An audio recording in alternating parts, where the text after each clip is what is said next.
High, I am குரு பிரகாஷ். இன்றைக்கி வந்து start up சீரீஸோட episode 5. And இந்த எபிசோடில் என்ன பார்க்க போகிறோம்னா, சில டெக்னிக்ஸ் பார்க்க போகிறோம். அது வந்து சைக்காலஜிக்கலாகவும் சொல்லலாம், இல்லை ப்ரொடக்டிவிட்டி ரேஞ்ச்லேயும் சொல்லலாம். அதே நேரத்தில் மற்ற ஸ்டார்ட் அப் க்ரியேட் பண்ணவங்க இன் தமிழ்நாடு அவங்களோட பாயிண்ட் ஆஃப் வியூ எப்படி இருந்துருக்கு அப்படின்றத வச்சு நம்ம எப்படி கொண்டு போகலாம் அப்படின்றதையும் பார்க்கலாம். அண்டு ஜென்ரலாக வந்து சில சீக்ரெட்ஸ் இருக்குது, அதையும் நம்ம பார்க்கலாம். வாங்க வீடியோக்குள்ளே போகலாம்.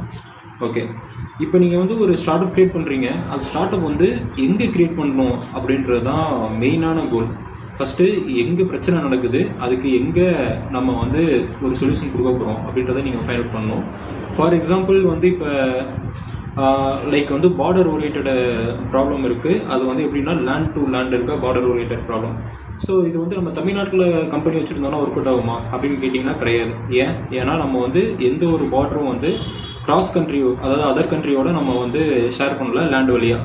ஒன்லி நம்ம சி வழியாக கடல் மார்க்கமாக நம்ம வந்து ஸ்ரீலங்காவோட பார்டர் ஷேர் பண்ணுறோம். ஓகேங்களா?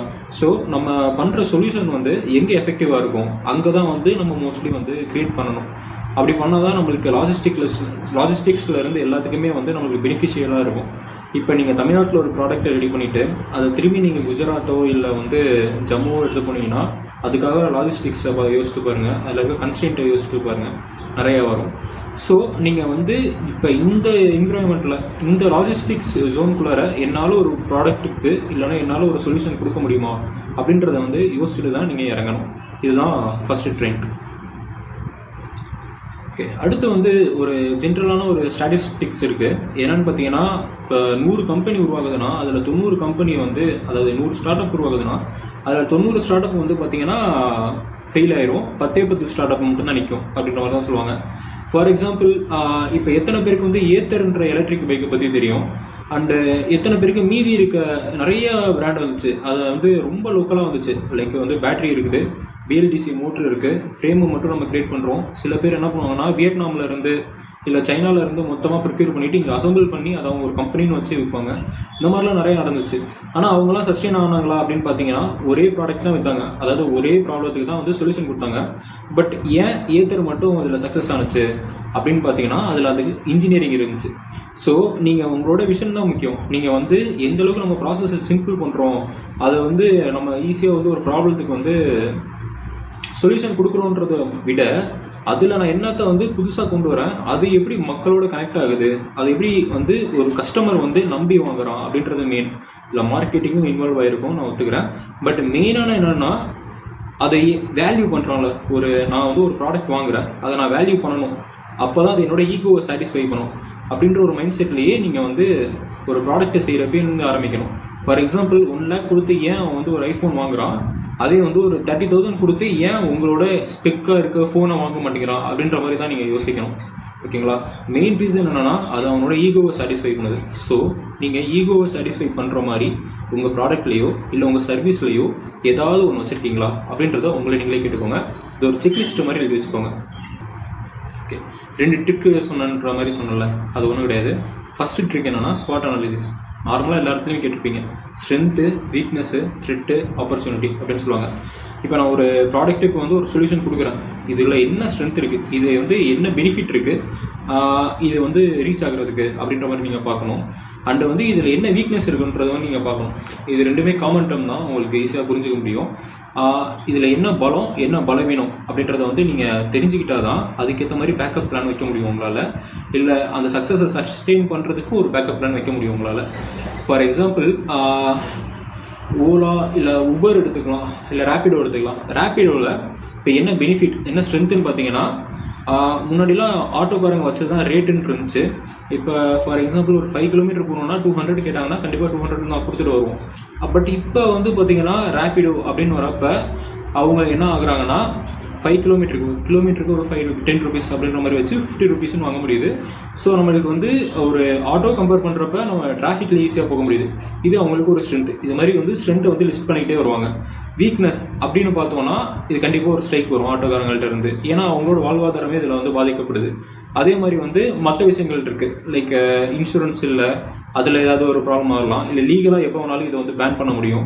இந்த மாதிரிலாம் இதில் வீக்னஸ்லாம் நிறையா இருக்குது. சப்போஸ் யாருக்காவது ஏதாவது ஆக்சிடென்ட் ஆயிடுச்சுன்னா என்ன பண்ணுறது, இந்த மாதிரிலாம் இருக்குது. ஓகேங்களா. ஆப்பர்ச்சுனிட்டின்னு பார்த்தீங்கன்னா, இப்போ ஃபார் எக்ஸாம்பிள் இந்த மாதிரி ரேபிடோ ஓட்டுறவங்க ஜொமேட்டோவும் சேர்த்து பார்க்குறாங்க.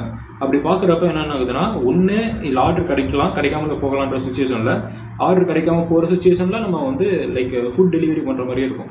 ஸோ இது வந்து ஒரு ஆப்பர்ச்சுனிட்டி மாதிரி. இது மாதிரி வந்து மல்டிபிள் ஆப்பர்ச்சுனிட்டி வந்து ஃபியூச்சரில் வந்துக்கிட்டே இருக்கும் அப்படின்ற மாதிரி அவங்க லிஸ்ட் பண்ணிகிட்டே வருவாங்க. அண்ட் த்ரெட்டுன்னு பார்த்தீங்கன்னா கவர்மெண்ட் பேன் பண்ணலான் இருக்குது. அண்டு வந்து இஷ்யூ கண்டிப்பாக வரும் அந்த ஆட்டோ சங்கங்களுக்கும் இவங்களுக்கும். இந்த மாதிரிலாம் இது வந்து ஒரு கம்பெனி பாயிண்ட் ஆஃப் வியூலேருந்து இதை பார்க்கணும். ஓகேங்களா. இதே மாதிரி நீங்கள் கம்பெனி பாயிண்ட் ஆஃப் வியூ மட்டும் இல்லாமல் ஒரு கஸ்டமர் பாயிண்ட் ஆஃப் வியூலேருந்து பார்க்கணும். இதில் என்ன ஸ்ட்ரென்த் இருக்குது, காசு கம்மி, இதில் என்ன வீக்னஸ் இருக்குது, அவன் வரவன் என்கிட்ட எக்ஸ்ட்ரா காசு கேட்கலாம், அதை வந்து இது எப்படி இது சால்வ் பண்ணணும் அப்படின்றத கம்பெனி யோசிச்சு வச்சுருக்கணும். ஃபார் எக்ஸாம்பிள் இப்போ ஒரு நைட்டு ஒரு 10 மணிக்கு வந்து நீங்கள் ஒரு ஹோம் டவுனுக்கு போகிறீங்க, ஒரு டவுன்லேருந்து ஹோம் டவுனுக்கு போகிறீங்க. ஓகேங்களா. ஃபார் எக்ஸாம்பிள் நீங்கள் இப்படி கூட வச்சுக்கலாம், சென்னையிலேருந்து கோயம்புத்தூர் போகிறீங்க, கோயம்புத்தூர் தான் உங்கள் ஹோம் டவுன்னு வச்சுக்கோங்க. இந்த கோயம்புத்தூரில் நீங்கள் போயிட்டு ரயில்வே ஸ்டேஷனில் இறங்குறீங்க, அங்கே இருந்து நீங்கள் ஆட்டோ கேட்குறீங்க, 200 300 சொல்கிறாங்க. ஓகேங்களா. ஆனால் ஒரு 5 கிலோமீட்டருக்குள்ளே தான் இருக்குது ரயில்வே ஸ்டேஷன்லேருந்து. பட் இப்போ நீங்கள் என்ன பண்ணுறீங்கன்னா, அகைன் ரேபிடோ புக் பண்ணுறீங்க.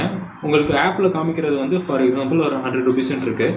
பட் அவனும் உங்கள்கிட்ட 200 கேட்குறான். அப்போ வந்து உங்களோட மைண்ட் செட் என்னவாக இருக்கும், கேட்டதுக்கு வந்து எனக்கு ரிட்டர்னுக்கு வந்து ஆளுங்க வரமாட்டாங்க அப்படின்ற மாதிரி ஏதோ ஒரு ரீசன் சொல்கிறான். அவனோட மைண்ட் செட் என்னன்னா, 10 பேர் கேட்போம், 10ல் வந்து எப்படியும் ஒரு 2 பேராச்சும் ஒத்துக்க மாட்டானா அப்படின்ற மாதிரி இருக்கும்.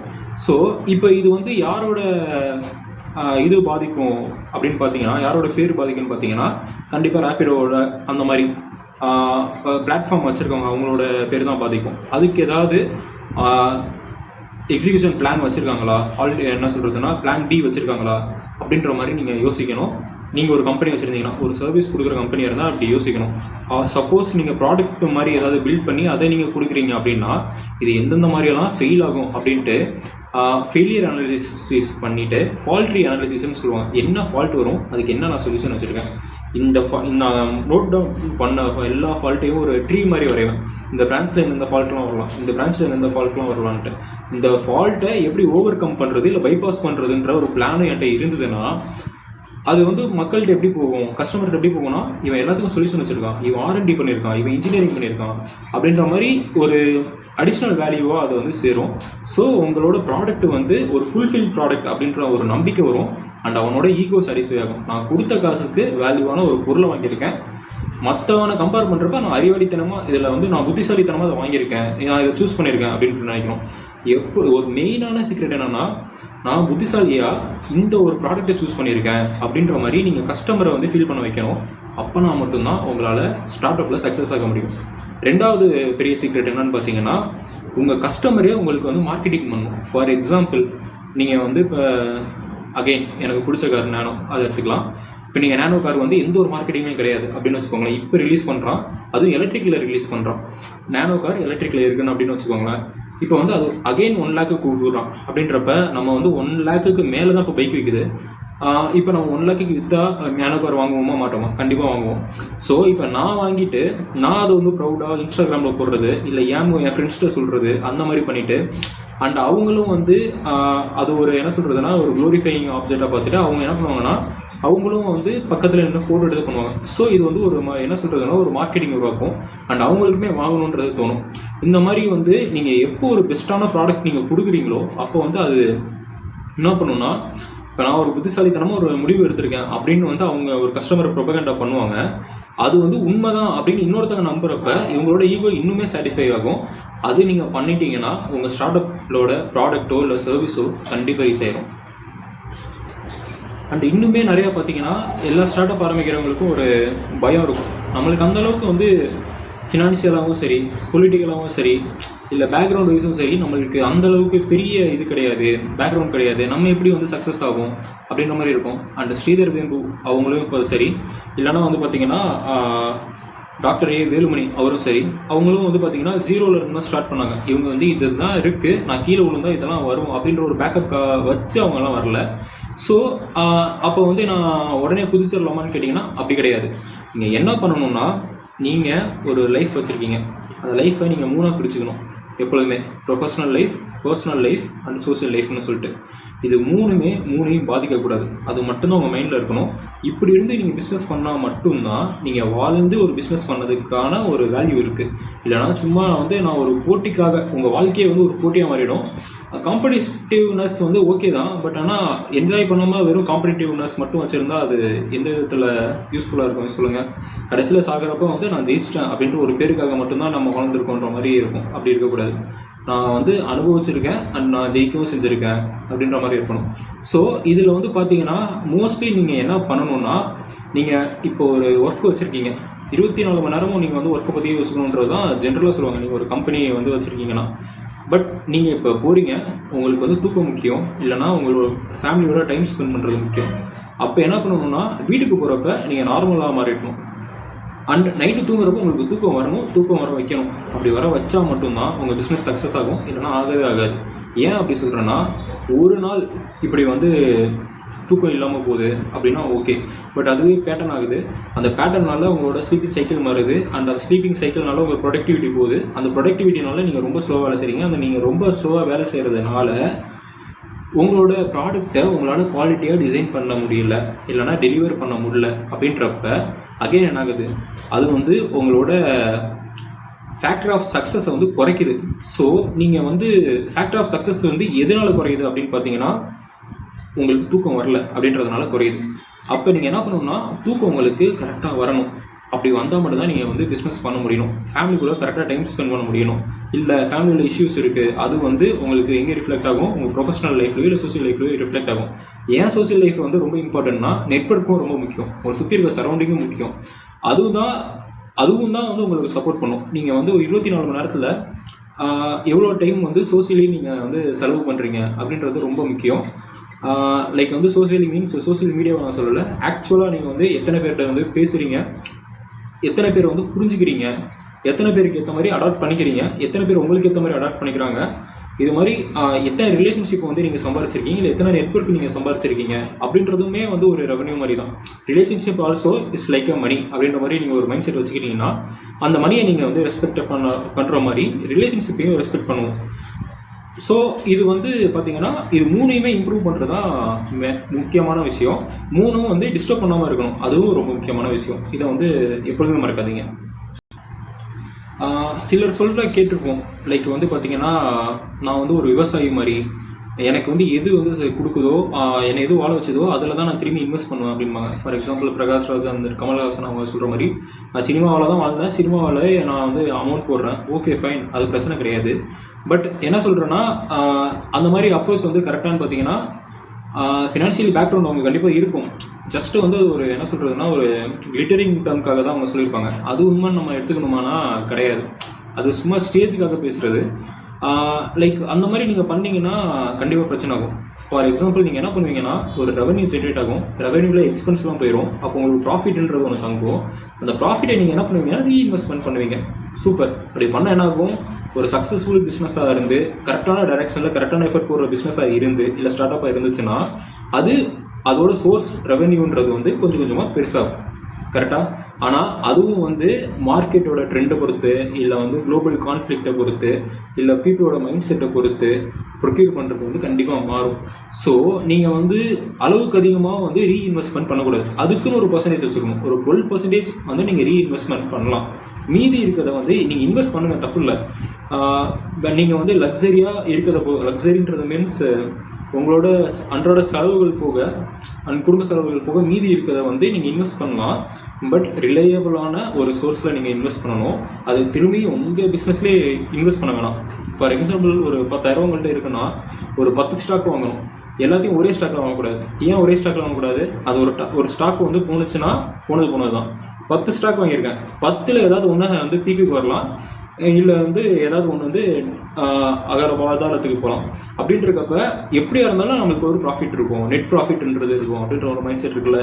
அதே மாதிரி தான் நீங்கள் வந்து இன்வெஸ்ட் பண்ணுறதும் வந்து பார்த்தீங்கன்னா, ஒரு ரெவன்யூலேருந்து ஒரு ப்ராஃபிட் வருது. அந்த ப்ராஃபிட்டை நீங்கள் இன்வெஸ்ட் பண்ணுறீங்கன்னா, ஒரு பர்டிகுலர் பர்சன்டேஜ் மட்டும் இதில் இன்வெஸ்ட் பண்ணிவிட்டு பேலன்ஸ் இருக்கிறத நீங்கள் வேறு இல்லாத இன்வெஸ்ட் பண்ணி வைங்க அப்படின்றது ஒரு முக்கியமான ரூல். அதை வந்து எப்போதுமே மறக்காதீங்க. அண்ட் வந்து பார்த்தீங்கன்னா இப்போ இருக்க most of the startup எப்படி இருக்குன்னா க்ளோரிஃபையிங் ஃபியூச்சரிஸ்டிக் ஸ்டார்ட் அப் மாதிரி இருக்கும். ஃபார் எக்ஸாம்பிள் வந்து நாங்கள் பாருங்கள் எவ்வளோ அட்வான்ஸாக நாங்கள் யோசிக்கிறோம், இந்தியாவில் நாங்கள் எவ்வளோ அட்வான்ஸாக யோசிக்கிறோம், நாங்கள் வந்து அமெரிக்கா வந்து இந்த அளவுக்கு ஸ்பெண்ட் பண்ணுமோ அந்த அளவுக்கு நாங்கள் ஸ்பெண்ட் பண்ணி யோசிக்கிறோம், நாங்கள் வந்து ஒரு ப்ரைவேட் ஏஜென்சி தான், ஆனால் நாங்கள் இந்த அளவுக்கு ஃபியூச்சரிஸ்டிக்காக இருக்கோம் அப்படின்னு காமிச்சுக்குவாங்க. இல்லைனா வந்து கஸ்டமரை வந்து இம்ப்ரெஸ் பண்ணுறதுக்காகவே ஏதாவது ஒன்று பண்ணிக்கிட்டே இருப்பாங்க. அது லாங் டேர்மில் உங்களுக்கு ஹெல்ப் பண்ணுவான்னு கேட்டிங்கன்னா லைக் அது எப்படி சொல்கிறதுனா ஹெல்ப் பண்ணாது. ஏன் ஹெல்ப் பண்ணாதுன்னா உங்கள் ப்ராடக்ட்டுக்குன்னு ஒரு வேல்யூ இருக்கணும். அந்த வேல்யூ வந்து ஈகோவை சாட்டிஸ்ஃபை பண்ணணுன்றதை தவிர அது வந்து ஒரு ரிலேயபிளான ஒரு ட்ரஸ்ட் ஒர்த்தியான ப்ராடக்டாக இருக்கணும். அண்ட் அது வந்து ப்ராப்ளமாக 100% சால்வ் பண்ணணும்.